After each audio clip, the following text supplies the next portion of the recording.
Salut les organiseurs et bienvenue dans ce live numéro 178 de mon défi de 365 jours de live. J'espère que vous allez bien. Je vous retrouve au bord de l'eau, au bord de l'étang, et je fais ce live avant qu'il fasse nuit. Je prends le temps d'aller me balader en fait, et je profite de cette balade pour faire le live parce qu'aujourd'hui a été une journée extrêmement intense. Le genre de journée que je redoutais depuis que j'ai décidé d'être entrepreneur et depuis que j'ai décidé de me consacrer au développement personnel, enfin ce qui me passionne le plus. Et comme ça me passionne, j'ai envie d'y passer beaucoup de temps. Et ce que je redoutais, c'est finalement la réussite, dans le sens où qui dit réussite dit des demandes de clients, des commandes, l'envoi des programmes, etc. Et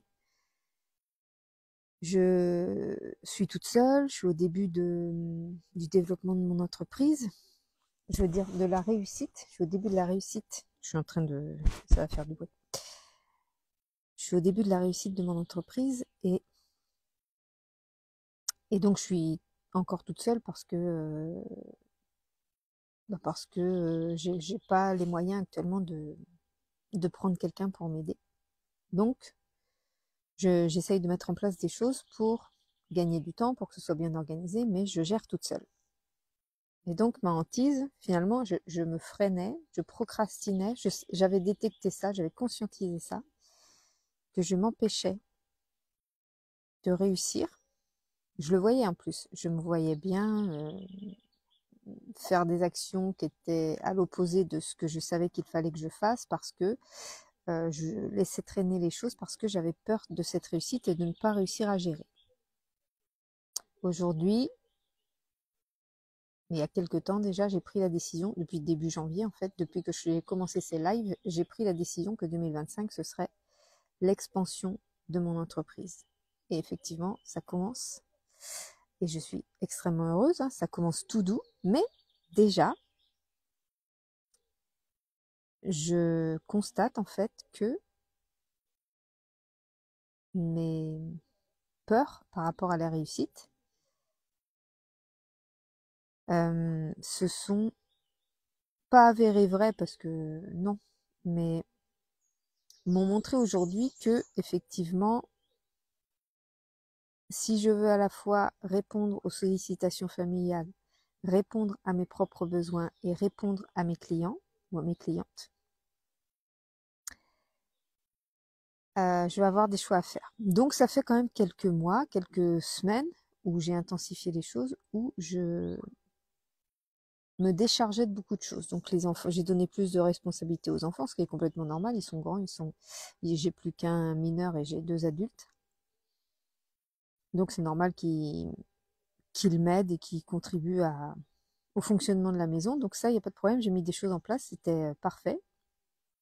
Mon chéri a pris des choses en main aussi. Déjà tout ce qui est repas, il gère quand il travaille pas. Donc c'est super pour moi, ça me fait gagner un temps fou.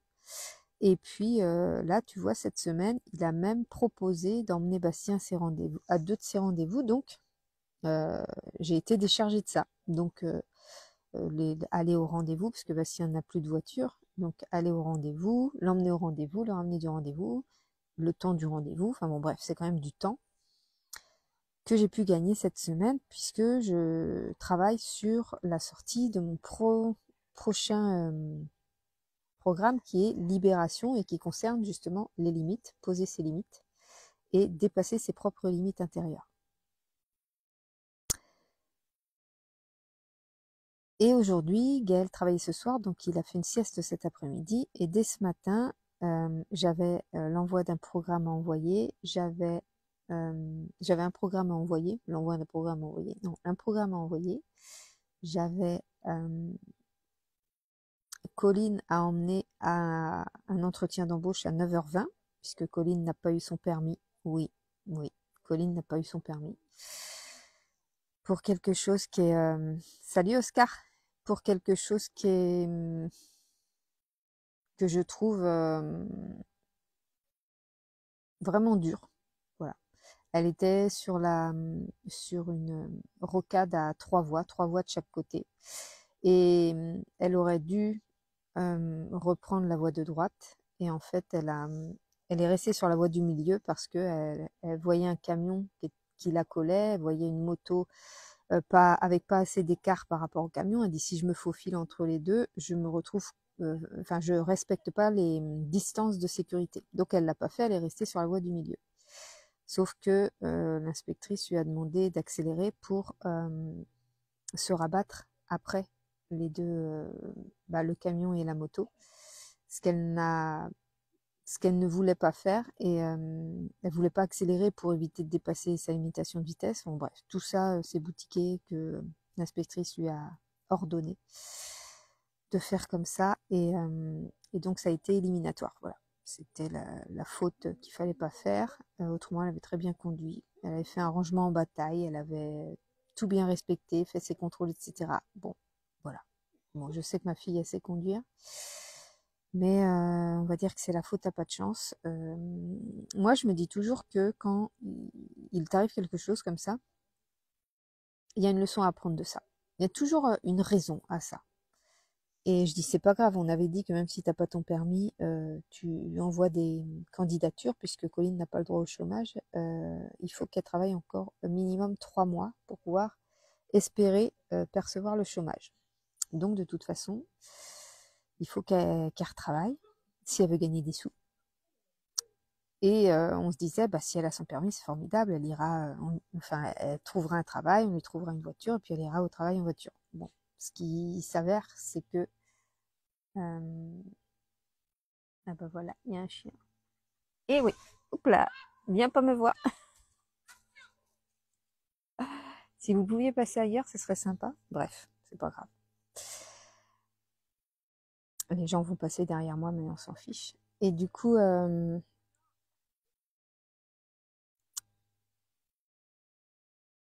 j'étais rendue où?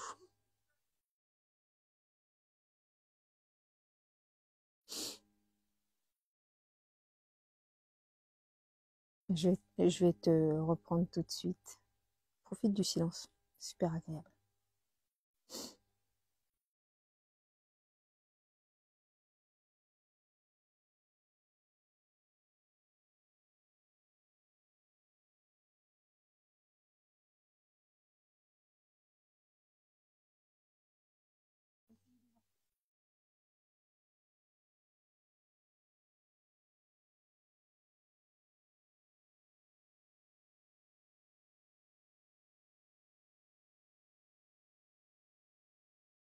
Je suis toujours un petit peu gênée quand les gens passent derrière moi, surtout que c'est con, hein.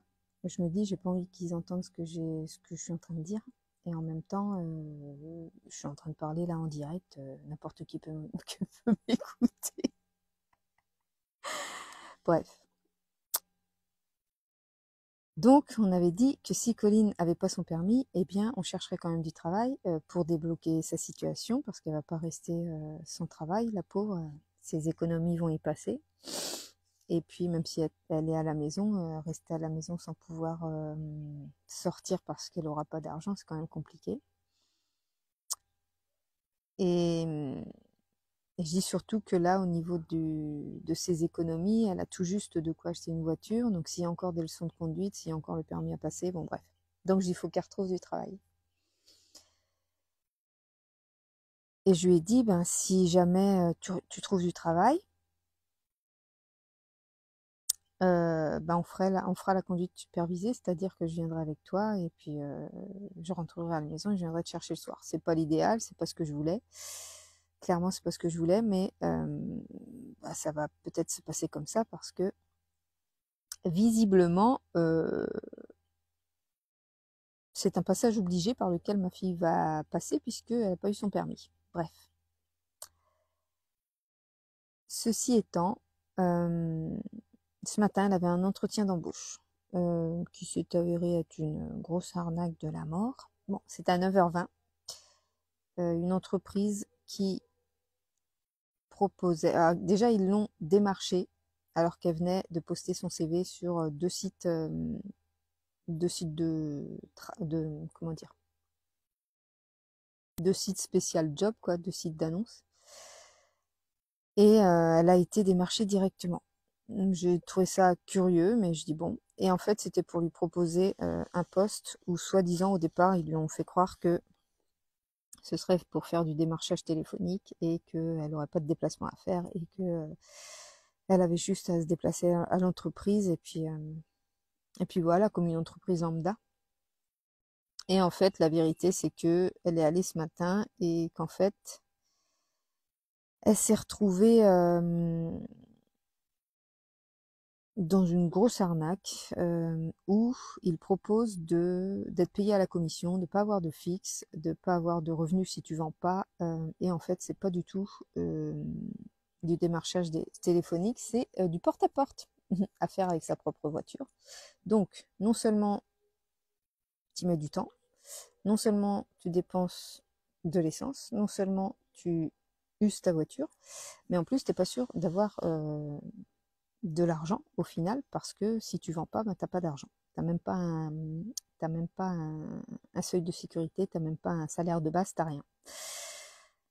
Et bien sûr, quel genre de candidat démarche ce genre d'entreprise? Eh bien, que des jeunes qui connaissent rien et que des jeunes qui n'ont pas d'expérience et que des jeunes qui peuvent potentiellement se faire avoir. Donc je dis c'est sûr que moi, si j'étais allée à cet entretien-là,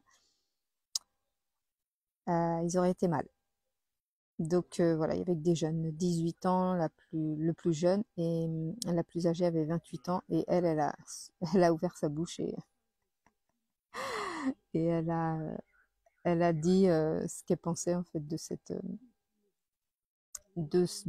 proposition. Voilà. Et elle a essayé en fait de montrer aux jeunes qui étaient là que fallait surtout pas qu'ils acceptent ce genre d'activité parce que c'était abusé, quoi. Et d'ailleurs, je comprends pas pourquoi ça peut exister. Je comprends pas comment ça peut exister, ce genre de choses. Bon, bref, c'est pas grave. Donc, à 9h20, j'avais rendez-vous pour Colline. Et ça tombait bien puisque fallait qu'on aille au garage pour Bastien pour mettre sa voiture en destruction, puisque j'ai déjà dit dans un live que les réparations étant énormes, on se retrouve avec des frais qui sont supérieurs au prix de la voiture. Bon, bref, vaut mieux acheter une voiture. Et, et donc, fallait qu'on aille au garage. Et le truc positif, c'est que l'entretien à Colline était à 900 mètres du garage. Donc, j'ai fait d'une pierre deux coups. J'ai emmené mes deux enfants, puisque Bastien n'a pas de voiture, Colline n'a pas le permis. Enfin bon, bref, je me suis retrouvée à emmener mes enfants. On a fait le nécessaire, on est revenu vers 11h, on est passé par l'assurance, on a résilié l'assurance de la voiture, et puis on est rentré.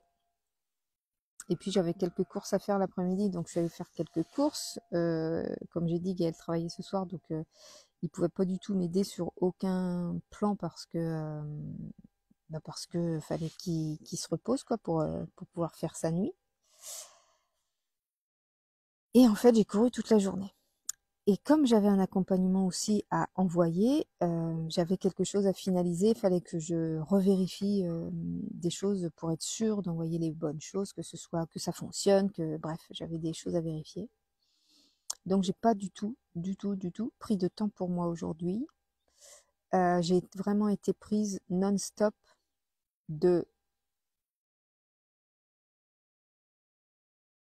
je me suis levée à 6 heures, un peu avant 6 heures.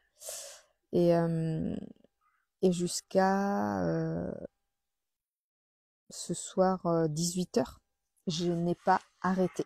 J'ai juste pris le temps de manger, mais j'ai pas pu aller marcher, j'ai pas fait de Miracle Morning. Voilà, j'ai eu aucun temps pour moi, et je me rends compte que ça m'a énormément manqué, que c'est vraiment quelque chose de non négociable, vraiment, quelque chose de non négociable. Mais voilà, la journée a dû s'organiser de cette manière, c'est rare, c'est exceptionnel, mais il n'empêche que ça m'a montré que si ça continue d'évoluer dans le bon sens, mon entreprise, et il n'y a pas de raison, ça va continuer d'évoluer dans le bon sens, je vais devoir réajuster. Et c'est ce que ça m'a montré aujourd'hui. Aujourd'hui, ça m'a montré finalement ce que je craignais le plus, et en même temps, ça m'a permis de voir que j'étais capable d'y arriver, mais aussi que j'avais des réajustements à faire, que le temps pour moi était indispensable. Donc c'est pour ça que ce soir, je suis partie me promener, d'autant plus que Bastien avait prévu de faire une soirée ce soir, une petite soirée de chill. Donc ils sont pas nombreux à la maison, mais il n'empêche qu'ils mettent de la musique, ils jouent à des jeux, enfin ils discutent, tout ça. Donc je suis pas dans le silence. C'est pour ça d'ailleurs que je profite de cette promenade pour faire le live. Et aller, après, je vais finir ma balade en silence et puis j'irai me coucher après. Mais depuis ce matin, j'étais extrêmement stressée. J'avais la boule au ventre, donc je stressais pour ma fille, pour son entretien. Je stressais pour Bastien, pour la destruction de son véhicule et l'annulation de son assurance. Je stressais pour moi d'être au petit soin pour ma cliente, de lui envoyer les choses en temps et en heure, que ce soit bien fait, que ce soit propre, que ce soit... Bref. Beaucoup de tension, beaucoup de stress aujourd'hui, d'où l'importance de la régulation du système nerveux. Et j'ai fait des toutes petites sessions de respiration dans la journée, mais j'étais tellement prise de part et d'autre avec les uns et les autres que j'ai vraiment, c'est quoi, c'était des sessions de 2 minutes, quoi, 5 minutes peut-être maximum. Et ça a été ça toute la journée, régulièrement, parce que je sentais que la pression était, ou la tension était assez élevée. Et Et donc voilà, c'est ce que là où je suis contente, c'est que finalement, ce que je craignais le plus, j'ai pu l'assurer, j'ai pu l'assumer. Bien sûr, ce sera pas à réitérer tous les jours, hein, mais je vais pouvoir réajuster, réorganiser de façon à ce que ça arrive le moins possible. Et finalement, ça me permet de voir que c'est possible, que je peux allier tout dans ma vie, parce que je vais déléguer des choses, notamment les rendez-vous familiaux, les tâches ménagères, l'organisation. En fait, je vais finalement m'enlever de la charge mentale pour pouvoir faire de la place pour, euh, pour mes clients, pour mes clientes, pour mon entreprise. Et finalement, je me suis juste prouvé que j'étais capable de le faire, et ça me rassure au final. C'est juste que je vois aussi l'importance de réguler son système nerveux, et, euh, et que c'est primordial de prendre du temps pour soi tous les jours, vraiment. Prendre du temps pour toi tous les jours. C'est indispensable quand tu veux rester aligné à ce que tu veux faire, à qui tu veux être. Indispensable. Donc là, ce soir, je prends du temps pour moi. Il y a un ragondin qui est en train de nager tranquillement dans les temps. Je vais pas te le montrer parce que tu vas pas le voir d'aussi loin. Mais bon, c'est marrant. Je vais aller faire ma petite balade, profiter, et puis voilà. J'avais juste envie de te partager ça, que ce que tu crains le plus arrive en général, mais c'est pas c'est pas une punition. Quand ça t'arrive, c'est pas une punition. Faut pas te dire, il y a un petit truc. Faut pas te dire, oh là là, voilà ce que je craignais, ça arrive, oh là là, je vais jamais y arriver, c'est pas possible, et machin.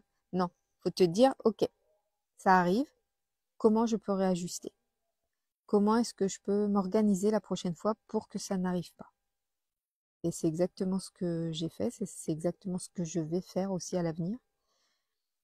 Et puis, il arrivera des journées comme ça, mais elles ne seront pas automatiques. Ce ne sera pas mon quotidien. Ce sera exceptionnel. Ça restera exceptionnel. Parce que tous les jours, je réajusterai. Dès que je peux réajuster, je réajusterai. Je vais continuer de déléguer. Je vais continuer de prendre du temps pour moi. Et je vais continuer de développer mon activité. Voilà, c'est ce que j'avais envie de te partager ce soir.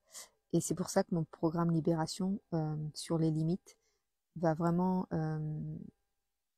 arrive vraiment au bon moment en fait, pour que je me rappelle tout ça.